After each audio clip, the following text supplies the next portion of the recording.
नमस्ते छात्रों। कक्षा 8वीं विषय हिंदी सुलभ भारती। छात्रों, हमने संज्ञा के बारे में हमारी पिछली कक्षा में तो पढ़ाई है। हम आज संज्ञा और उसके भेद के बारे में जानकारी विस्तार से देखेंगे।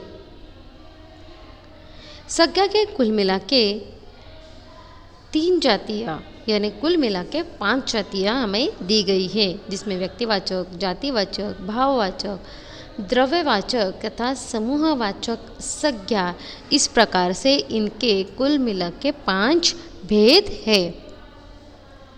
इस वीडियो में आज हम इन सभी भेदों की परिभाषाएं तथा उदाहरण के तौर पर इनके रचनाएं समझ लेंगे। सबसे पहले संज्ञा दर्शाने वाले कुछ वाक्य हम देखेंगे। यह मकान है। सेब मीठे हैं। उसी के साथ अगला वाक्य है, यह घोड़ा है। केरल एक सुंदर प्रदेश है। यह बिल्ली है। ताजमहल मनोहर है। दिखाई देने वाला यह कबूतर का पक्षी, यह शांति का प्रतीक है। देखो, इससे हमें संज्ञा की क्या परिभाषा समझ में आती है। किसी व्यक्ति, वस्तु, स्थान या भाव के नाम को संज्ञा कहते हैं। ठीक है। अभी संज्ञा के 5 प्रकार होते हैं: व्यक्तिवाचक, जातिवाचक, भाववाचक, द्रव्यवाचक तथा समूहवाचक संज्ञा। सबसे पहले भाग देखेंगे हम व्यक्तिवाचक संज्ञा किसे कहते हैं। जो शब्द किसी विशेष व्यक्ति, वस्तु अथवा स्थान के बोध कराते हैं, उन्हें व्यक्तिवाचक संज्ञा कहते हैं। जैसे कपिल, किशोर, श्याम, रामायण, गंगा, दिल्ली, ताजमहल आदि। व्यक्ति का विशेष व्यक्ति के रूप से, नामों के रूप से जिस वाक्य में बोध होता है, उस संज्ञात्मक नाम को व्यक्तिवाचक संज्ञा कहते हैं। रमेश पढ़ रहा है, ऐसे वाक्यों में रमेश यह संज्ञा है और वह व्यक्तिवाचक संज्ञा है। ठीक है। व्यक्ति का जिस संज्ञा से बोध होता है विशेष रूप से, उसे व्यक्तिवाचक संज्ञा कहा जाता है। इसी के साथ अगला संज्ञा का प्रकार है जातिवाचक संज्ञा। जो शब्द किसी जाति अथवा एक वस्तु जैसी बोध कराते हैं, उसे जातिवाचक कहते हैं। जैसे लड़का, लड़की, औरत, कुत्ता, पक्षी, लोमड़ी, विशिष्ट रूप का फूल, गुलाब, कमल, ऐसे विशिष्ट जाति का बोध होता है, उसे जातिवाचक शब्द, उस शब्द को जातिवाचक संज्ञा शब्द कहते हैं। ठीक है।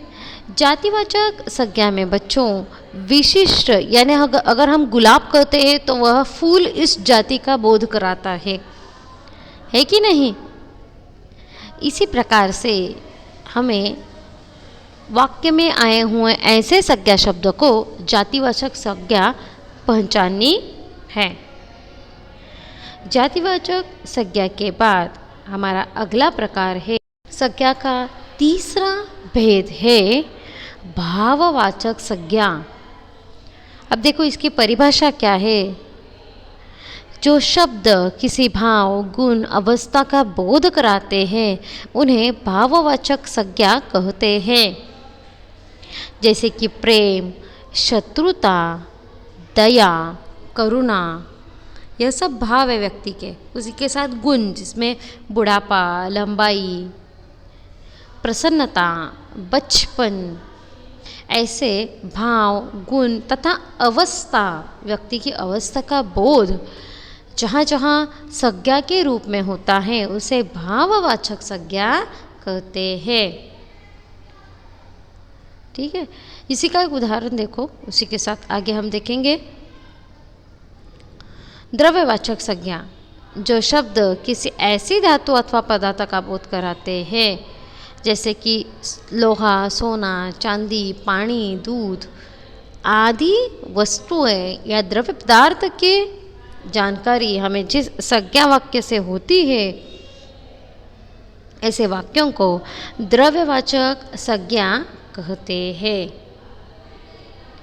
यानी कि देखो, यह कुल्हाड़ी सोने की है, तो सोना इस शब्द का इस वाक्य में संज्ञा के रूप से इस्तेमाल किया गया। अब यह कौन सी संज्ञा हुई? द्रव्यवाचक संज्ञा। ठीक है। कुल्हाड़ी पानी में गिर गई, तो पानी यह द्रव्यवाचक संज्ञा का एक रूप हमें इस वाक्य में दिखाई दिया। आगे है समूह यानी झुंड। एक से अधिक होने वाले वस्तुओं को हम समूह कहते हैं घटों द्वारा। तो इसकी परिभाषा क्या है? देखो, जो शब्द किसी समूह अथवा समुदाय का बोध कराते हैं उसे समूहवाचक संज्ञा कहते हैं। कितना आसान है देखो।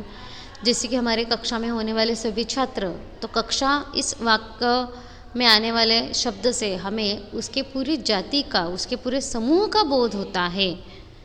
सेना, कक्षा, परिवार, टोली, कई फौज, पार्टी आदि शब्द जो दर्शाते हैं, उन सभी शब्दों को समूहवाचक संज्ञा शब्द कहते हैं, जिसमें किसी भी समुदाय का बोध होता है।